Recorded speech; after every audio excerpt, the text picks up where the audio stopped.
അടുക്കളയിൽ നിന്നും എന്ന നമ്മുടെ യൂട്യൂബ് ചാനലിലേക്ക് എല്ലാവർക്കും സ്വാഗതം. അപ്പോൾ ഒത്തിരി സന്തോഷത്തോടെ ഒരു കാര്യം പറയട്ടെ, നമ്മുടെ ചാനൽ ഇന്നതാ 10K സബ്സ്ക്രൈബേഴ്സ് ആയിരിക്കുകയാണ്. ഒത്തിരി സന്തോഷമുണ്ട്. അപ്പോൾ നിങ്ങളുടെ സപ്പോർട്ടിന് നന്ദി. ദൈവത്തിനും സർവേശ്വരനും ഒരായിരം നന്ദി. അപ്പോൾ നമ്മൾ കിച്ചൺ ടിപ്സ് ഇട്ടിട്ടുണ്ടായിരുന്നു കഴിഞ്ഞ വീഡിയോയിൽ. അതിപ്പോൾ സെക്കൻഡ് പാർട്ടാണ് ഇപ്പോൾ നമ്മൾ കാണാൻ പോകുന്നത് കേട്ടോ. അപ്പോൾ നമുക്ക് വീഡിയോ സ്റ്റാർട്ട് ചെയ്യാം. നമ്മുടെ മലയാളികളുടെ ഏറ്റവും പ്രിയപ്പെട്ട ഭക്ഷണമാണ് ദോശ ഇഡ്ഡലി അല്ലേ.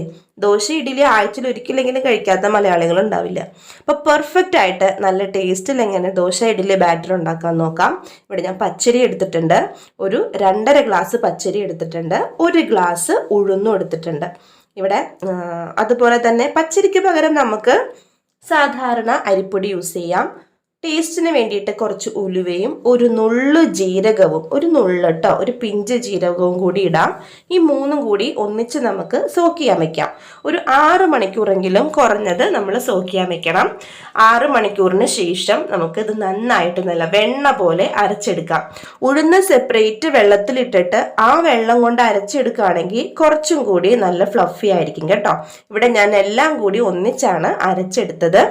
ആവശ്യത്തിന് വെള്ളം ചേർക്കുക. വേറൊരു ടിപ്പാണ്, നമുക്കിതിലേക്ക് ചോറിട്ട് കൊടുത്താൽ മാവ് വളരെ പെട്ടെന്ന് അരഞ്ഞു വരും. അത് മാത്രമല്ല നല്ല സോഫ്റ്റും ആയിരിക്കും ഇഡ്ഡലി. അതുപോലെ തന്നെ മാവ് നല്ല ലൂസ് കൺസിസ്റ്റൻസിയിൽ നമുക്ക് കിട്ടും. അവലിട്ട് അരക്കുകയാണെങ്കിൽ കുറച്ചും കൂടി കട്ടിയായിരിക്കും മാവ്. അത് പൊങ്ങി വരാൻ ഭയങ്കര ബുദ്ധിമുട്ടായിരിക്കും. നമുക്കിത് രാത്രിയൊക്കെ അരച്ചു വെച്ച് ഒരു ഓവർനൈറ്റ് മുഴുവൻ നമുക്കത് പുളിപ്പിക്കാൻ വേണ്ടി വെക്കാം. രാവിലെ വന്ന് എല്ലാ വീട്ടമ്മമാർക്കും അറിയാം, നമ്മൾ ദോശമാവൊക്കെ അരച്ചു വെച്ചിട്ട് രാവിലെ നോക്കുമ്പോൾ പൊങ്ങിയില്ലെങ്കിൽ അയ്യോ നമ്മുടെ മനസ്സ് പോകും അല്ലേ. അപ്പോൾ ദാ ഇങ്ങനെ ചെയ്ത് വെച്ചിട്ടുണ്ടെങ്കിൽ നല്ല പെർഫെക്റ്റ് ആയിട്ട് നമുക്ക് ദോശമാവ് പൊങ്ങി കിട്ടും കേട്ടോ.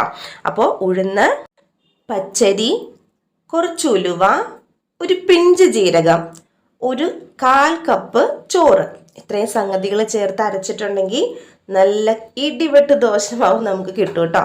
നല്ല ടേസ്റ്റാണ്. ഇത് 100% ഗ്യാരണ്ടിയാണ്. ഉലുവ ചേർക്കുകയാണെങ്കിൽ വളരെ സോഫ്റ്റ്, ഒരു പ്രത്യേക സ്മെല്ലായിരിക്കും. ഇഡ്ഡലിക്കും അതെ, ദോശയ്ക്കും അതെ. വേറൊരു കാര്യം, നമ്മൾ ഈ പച്ചരി കുതിർത്തി വെച്ചിട്ടാണ് നമ്മൾ അരച്ച് ദോശ ഉണ്ടാക്കുന്നതെങ്കിൽ വെച്ചുണ്ടാക്കുന്ന ദോശയ്ക്ക് നമ്മുടെ തട്ടുകടയിൽ നിന്നൊക്കെ മേടിക്കുന്ന ദോശയുടെ വല്ലാത്തൊരു സ്മെല്ലില്ലേ, എല്ലാവരെയും മയക്കുന്നൊരു മണം. ആ മണമായിരിക്കും കേട്ടോ. ഞാനിപ്പോൾ പറയാൻ കാരണം, നമ്മൾ സാധാരണ അരിപ്പൊടി വെച്ചിട്ട് നമ്മൾ ഇഡ്ഡലി മാവ് ഉണ്ടാക്കും, ദോശമാവ് ഉണ്ടാക്കും. അതിനേലും ടേസ്റ്റാണ് പച്ചരി സോക്ക് ചെയ്ത് വെച്ചിട്ട് നമ്മൾ അരച്ച് ഇഡ്ഡലി ദോശ ബാറ്റർ ഉണ്ടാക്കുന്നത്. അതൊരു പ്രത്യേകതയാണത്. ആ മാവ് നമുക്ക് കൈകൊണ്ട് എടുക്കുമ്പോൾ തന്നെ അറിയാം. അരിപ്പൊടി വെച്ച് നമ്മൾ കുറുക്കി ഉണ്ടാക്കുന്ന മാവ് വെച്ച് ഇഡ്ഡലി ഉണ്ടാക്കിയാലും അത്രയ്ക്കൊരു സോഫ്റ്റ്നെസ് ഉണ്ടാകണമെന്നില്ല. പച്ചരി കുതിർത്തിയിട്ട് നമ്മൾ ചെയ്യുമ്പോൾ ഇഡ്ഡലി ആണെങ്കിലും ദോശയാണെങ്കിലും നല്ല സോഫ്റ്റ് ആയിരിക്കും, നല്ല ക്രിസ്പി ആയിരിക്കും. ഇഡ്ഡലി മാത്രമല്ല കേട്ടോ, നമുക്ക് ഈ മാവ് യൂസ് ചെയ്തിട്ട് നല്ല ക്രിസ്പി ദോശ ഉണ്ടാക്കാം, തട്ടുദോശ ഉണ്ടാക്കാം. തട്ടുദോശക്കൊക്കെ അസാധ്യമാണായിരിക്കും ഉലുവ ചേർത്തിട്ടുണ്ടെങ്കിൽ. അപ്പോൾ ഇതാ കുട്ടികളൊക്കെ ഉള്ള വീടാകുമ്പോഴത്തേനും നൈസ് ദോശയായിരിക്കും അവർക്ക് കൂടുതൽ ഇഷ്ടം. അപ്പോൾ ഇത് അങ്ങനെയൊക്കെ ഉണ്ടാക്കി നല്ല സാമ്പാറൊക്കെ ഒഴിച്ച് ചമ്മന്തിയൊക്കെ ഒഴിച്ച് നമുക്ക് നല്ല ടേസ്റ്റി ആയിട്ട് കഴിക്കാം കേട്ടോ.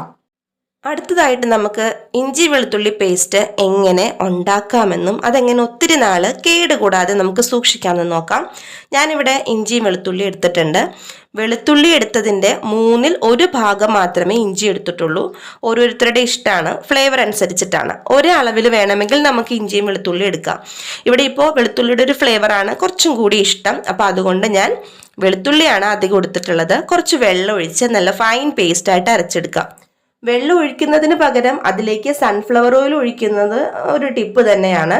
വേണമെങ്കിൽ അങ്ങനെ ഒഴിച്ച് ചെയ്യാം. പക്ഷെ ഞാനിവിടെ സാധാരണ ടാപ്പ് വാട്ടറാണ് ഒഴിച്ചിരിക്കുന്നത്.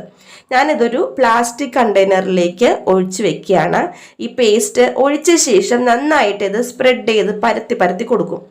ഞാനിവിടെ പ്ലാസ്റ്റിക് കണ്ടെയ്നർ യൂസ് ചെയ്യാൻ കാരണം, നമ്മൾ സ്റ്റീലിൻ്റെ ഒക്കെ പ്ലേറ്റ് യൂസ് ചെയ്താൽ അതിൽ നിന്ന് ഫ്രീസായി കഴിയുമ്പോൾ വിട്ട് കിട്ടാൻ ഭയങ്കര ബുദ്ധിമുട്ടായിരിക്കും. പ്ലാസ്റ്റിക് കണ്ടെയ്നർ ആകുമ്പോൾ നമുക്ക് ആ ഒരു ബുദ്ധിമുട്ടില്ല. അപ്പോൾ നമുക്കിതാ ഈ പ്ലാസ്റ്റിക്കിൻ്റെ കണ്ടെയ്നറിൽ നമുക്കിതിങ്ങനെ പരത്തി ഒരു ലെവൽ ചെയ്ത് കൊടുക്കാം. അതിനുശേഷം അടച്ചു വെച്ചോ തുറന്നു വെച്ചോ, നമുക്ക് എങ്ങനെയാ സൗകര്യം എന്ന് വെച്ചിട്ടുണ്ടെങ്കിൽ അതുപോലെ ഫ്രീസറിൽ വെച്ച് ഒരു ഓവർനൈറ്റ് നന്നായിട്ട് ഫ്രീസാകാൻ വെക്കുക. നന്നായിട്ട് ഇത് ഫ്രീസ് ആകണം കേട്ടോ. കാരണം നമുക്കിത് കട്ട് ചെയ്യുമ്പോൾ കറക്റ്റ് ക്യൂബ് ഷേപ്പിൽ കിട്ടണം. അപ്പം നമുക്കിത് ഒരു ദിവസം ഒരു രാത്രി മുഴുവൻ നമുക്കിത് ഫ്രീസായി വെച്ച ശേഷം കഴിഞ്ഞിട്ടുള്ള ആ ഒരു അവസ്ഥയാണ്. നമുക്കിങ്ങനെ നല്ല ഉറച്ച് നല്ല കട്ടി കട്ടിയോട് കൂടിയിട്ടുള്ള ഇഞ്ചി വെളുത്തുള്ളി പേസ്റ്റ് കിട്ടും. ഇതാ പ്ലാസ്റ്റിക്കിന്റെ കണ്ടെയ്നർ ആയതുകൊണ്ട് മാത്രമാണ് നമുക്കിങ്ങനെ ജസ്റ്റ് തട്ടി കൊടുക്കുമ്പോഴത്തേനും നമുക്ക് ഒന്നിങ്ങനെ വിട്ട് കിട്ടുന്നത്. ഇതാ ഇഞ്ചി വെളുത്തുള്ളി പേസ്റ്റിന്റെ ഒരു ഒരു എന്താ പറയുക, ഒരു ഫ്രീസ് ആയിട്ടുള്ള ഒരു വലിയൊരു പീസ് നമുക്ക് കിട്ടിയിട്ടുണ്ട്. നമുക്കിത് കൈയോടുകൂടി തന്നെ ഒരു കത്തി വെച്ചിട്ട് കട്ട് ചെയ്തെടുക്കാം. ഞാനിവിടെ ക്യൂബ് ഷേപ്പിലാണ് കട്ട് ചെയ്തെടുക്കുന്നത്. കണ്ടെയ്നറുകൾ ഇല്ല എന്നാണെങ്കിൽ നമുക്ക് ഐസ് ക്യൂബ് ട്രേ ഇല്ലേ, അതിൻ്റെ അകത്താണെങ്കിൽ ഇങ്ങനെ ചെയ്യാം. എന്നിട്ട് ഇത് ഓരോ ക്യൂബ്സ് ആയിട്ട് എടുത്തിട്ട് ഒരു എയർ ടൈറ്റ് കണ്ടെയ്നറിൽ വെച്ചിട്ട് ഫ്രീസറിൽ തന്നെ നമ്മളിത് സ്റ്റോർ ചെയ്യാം. നമുക്കിത് 1-2 മാസം വരെയൊക്കെ നമുക്കിത് കേട് കൂടാതെ ഫ്രീസറിലിരിക്കും. എന്തെങ്കിലും കറിയൊക്കെ വെക്കുമ്പോൾ ജസ്റ്റ് ഒരു ക്യൂബ് എടുത്ത് 1-2 ക്യൂബ് എടുത്ത് ആ കറിയിലേക്ക് ഇട്ടാൽ മതി. സാധാരണ നമ്മൾ ഇഞ്ചി വെളുത്തുള്ളി അരിഞ്ഞിടുമ്പോഴുള്ള അതേ ടേസ്റ്റ് തന്നെയാണ് കേട്ടോ. അടുത്ത ടിപ്പ്, നമുക്ക് എങ്ങനെ മല്ലിയില അതുപോലെ തന്നെ നമ്മുടെ മിൻറ്റ് ലീവ്സ് പുതിനയില എങ്ങനെ നമുക്കിതൊക്കെ കേടുകൂടാതെ സൂക്ഷിക്കാം. വളരെ പെട്ടെന്ന് വീട്ടിൽ മേടിക്കുമ്പോൾ ഏറ്റവും പെട്ടെന്ന് കേടായി പോകുന്നൊരു സാധനമാണ് പുതിനയിലയും മല്ലിയിലയും. നമുക്കിതെങ്ങനെ ഒത്തിരി നാൾ സൂക്ഷിക്കാൻ പറ്റുന്ന രീതിയിൽ സ്റ്റോർ ചെയ്യാമെന്ന് നോക്കാം. ആദ്യം ഇതിൻ്റെ മണ്ണെല്ലാം കളയണം. ഫസ്റ്റ് വേര് കട്ട് ചെയ്ത് കളയാം. ഒരു അത്യാവശ്യം കുറച്ച് ഊട്ടയുള്ള ഒരു പാത്രം എടുക്കുക. നമുക്കിങ്ങനെ നെറ്റിൻ്റെ പോലത്തെ പാത്രമൊക്കെ ഉണ്ടാകുമല്ലോ, നന്നായിട്ട് ടാപ്പ് വാട്ടറിൽ കാണിച്ച് കഴുകിയെടുക്കുക. മണ്ണെല്ലാം പോകണം. അതിനുശേഷം ഇത് വേഗം ഒന്ന് അരിഞ്ഞെടുക്കുക. തീരെ ചെറുതാവണം എന്നൊന്നുമില്ല, നന്നായിട്ടൊന്ന് അരിഞ്ഞെടുക്കുക. വളരെ ചെറുതാവണം എന്നില്ല, സാധാരണ അരിയുന്ന പോലെ അങ്ങോട്ട് അരിഞ്ഞെടുക്കുക. ഒട്ടും വെള്ളം ഒഴിക്കേണ്ട, ഫൈനായിട്ട് അരച്ചെടുക്കാം. കാരണം ഇതിൽ ഓൾറെഡി നമ്മൾ നനച്ച് കഴുകിയെടുത്തപ്പോൾ വെള്ളമുണ്ട്. അപ്പോൾ അത് നമുക്ക് ഇങ്ങനെ അരഞ്ഞ് കിട്ടിയിട്ടുണ്ട്. ഇത് കാണുമ്പോൾ നിങ്ങൾക്ക് എന്തെങ്ങനെയാണോ സ്റ്റോർ ചെയ്യാൻ പോകുന്നത്, അല്ല നമ്മുടെ ഐസ് ക്യൂബ് ട്രേയിൽ നമ്മളിത് ഓരോന്നിലും ഒഴിച്ചു കൊടുക്കുക. നമുക്ക് അറിയാം, നമ്മൾ എപ്പോഴും മല്ലിയില എങ്ങനെയൊക്കെ സ്റ്റോർ ചെയ്യാൻ നോക്കിയാലും വളരെ പെട്ടെന്ന് കേടായിപ്പോവും. പക്ഷെ ഇങ്ങനെ നമ്മൾ ചെയ്തിട്ടുണ്ടെങ്കിൽ ഇതാ ഫ്രീസറിൽ വെച്ചൊരു ഓവർനൈറ്റ് നന്നായിട്ട് ഫ്രീസ് ചെയ്യാൻ വെക്കുക. നമുക്കിതാ ഇതേപോലത്തെ ക്യൂബ്സ് ആയിട്ട് കിട്ടും. ഇത് ഇഞ്ചി വെളുത്തുള്ളി പേസ്റ്റൊക്കെ സ്റ്റോർ ചെയ്യുന്ന പോലെ തന്നെ ഒരു എയർ ടൈറ്റ് കണ്ടെയ്നറിൽ നമുക്ക് അടച്ചു വെച്ച് ഫ്രീസറിൽ തന്നെ സ്റ്റോർ ചെയ്യാം. നമ്മൾ എന്തെങ്കിലും മുട്ടക്കറിയോ ബീഫോ ഒക്കെ വെക്കുമ്പോഴത്തേനും ഇതിൽ നിന്നൊക്കെ ജസ്റ്റ് ഒരു പീസ് ഇട്ട് കൊടുത്താൽ മാത്രം മതി. നമ്മുടെ ജോലിയൊക്കെ വളരെ എളുപ്പത്തിൽ കഴിയും. നല്ല ഫ്ലേവർ ഒന്നും നഷ്ടപ്പെടാതുള്ള ഇഞ്ചി വെളുത്തുള്ളി പേസ്റ്റൊക്കെ കിട്ടുകയും ചെയ്യും. അടുത്തത് നമുക്ക് നമ്മുടെ ഈവനിങ് സ്നാക്സിൽ ഫേമസ് ആണ് പഴംപൊരി അല്ലേ. അപ്പോൾ അതിൻ്റെ ബാറ്റർ നമുക്ക് തട്ടുകടയിൽ നിന്നും അതുപോലെ ചായക്കടയിൽ നിന്നൊക്കെ കിട്ടുന്ന പോലെ ടേസ്റ്റി ആയിട്ട് ഉണ്ടാക്കാനുള്ളൊരു ടിപ്പ് പറയാം. നമ്മൾ സാധാരണ ബാറ്റർ ഉണ്ടാക്കുമ്പോൾ യൂസ് ചെയ്യുന്ന പോലെ മൈദ, കുറച്ച് മഞ്ഞൾപ്പൊടി കളറിന് വേണ്ടി, ആവശ്യത്തിന് ഉപ്പ്, 2 ടീസ്പൂൺ പഞ്ചസാര, ഇതെല്ലാം ചേർത്ത് മിക്സ് ചെയ്യുക. ഇതിന് ടേസ്റ്റ് കൂട്ടുന്ന ഒരു ടിപ്പാണ്, ഒരു സൂപ്പർ സാധനമാണ് കടലപ്പൊടി. ഒരു 2 ടീസ്പൂണോ 1 ടേബിൾ സ്പൂണോ കടലപ്പൊടി നമ്മൾ ഇതിലേക്ക് ചേർത്ത് കൊടുക്കുക. ഇത് ബാറ്റർ ആക്കുന്നതിനകത്ത് വെള്ളം ഒഴിക്കുന്നതിന് മുന്നേ തന്നെ ഇട്ട് കൊടുക്കണം. നന്നായിട്ട് മിക്സ് ചെയ്യുക. എന്നിട്ട് സാധാരണ നമ്മൾ പഴം പൊരിച്ചെടുക്കുന്ന പോലെ നമുക്കിത് പൊരിച്ചെടുക്കാം കേട്ടോ. നല്ല കളറും ആയിരിക്കും, നല്ല ടേസ്റ്റും ആയിരിക്കും. നമുക്ക് ഈ കടിച്ചിട്ട് പറിച്ചിട്ട് പോരാതെ ഉള്ള ബാറ്ററൊക്കെ ഉണ്ടാക്കിയെടുക്കില്ലേ, അങ്ങനെയൊന്നും ആയിരിക്കില്ല. നല്ല സൂപ്പർ ടേസ്റ്റി ആയിട്ടുള്ള ബാറ്റർ ആയിരിക്കും നമുക്ക് കിട്ടുക. പഴംപൊരിയും അതുപോലെ തന്നെ നല്ല ടേസ്റ്റി ആയിരിക്കും കേട്ടോ. അടുത്തത് നമ്മൾ കൊഞ്ച് മേടിക്കും, ചെമ്മീൻ മേടിക്കും. ഇതൊക്കെ നമുക്ക് ഫ്രീസറിൽ നമ്മൾ സൂക്ഷിക്കും.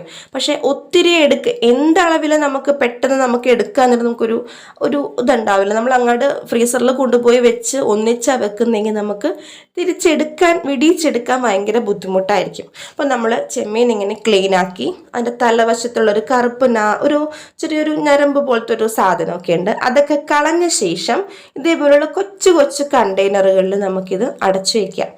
അപ്പോൾ നമുക്ക് ഒരു കറിക്കുള്ളതെന്നൊരു അളവ് നമുക്കറിയാം.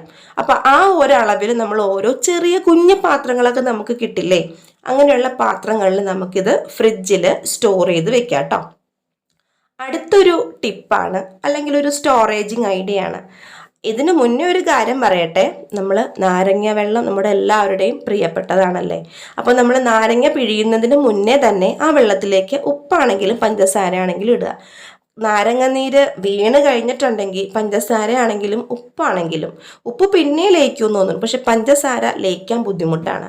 അപ്പം നമ്മൾ നാരങ്ങ വെള്ളമൊക്കെ ഉണ്ടാക്കി കഴിയുമ്പോൾ വരുന്ന ഇങ്ങനെയുള്ള ഈ നാരങ്ങയുടെ തൊലി ഇതിപ്പോൾ എൻ്റെ പഴയൊരു ഭരണിയാണ് കേട്ടോ, ഞാൻ വർഷങ്ങളായി ഇങ്ങനെ ചെയ്യുന്നത്.